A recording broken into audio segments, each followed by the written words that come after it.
What are the health benefits of colostrum? Colostrum is the first milk that comes from a breast, human or any mammals. The first colostrum is especially, this one is raw colostrum from Dutch meadow farm, and as you can see, the color is beautiful, kind of like gold. I call this golden drink.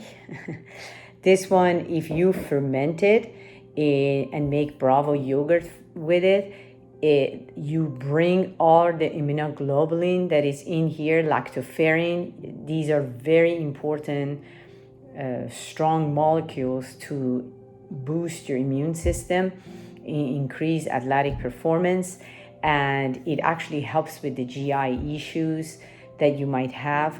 But you have to start small, right? You start half a teaspoon per day, and then after a few days you increase it to 1 teaspoon, and so on and so forth, because this is food as medicine. This is not just another milk or another colostrum.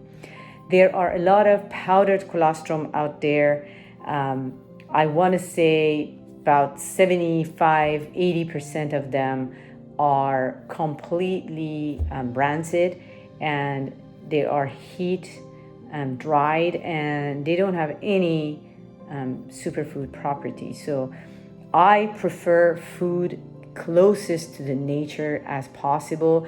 This company, they are very environmentally conscious. So if this is a first colostrum from a mother, from a cow, they make sure that that baby cow has drank first colostrum from another mother cow. So they are very careful how much of the colostrum they sell, so they don't oversell.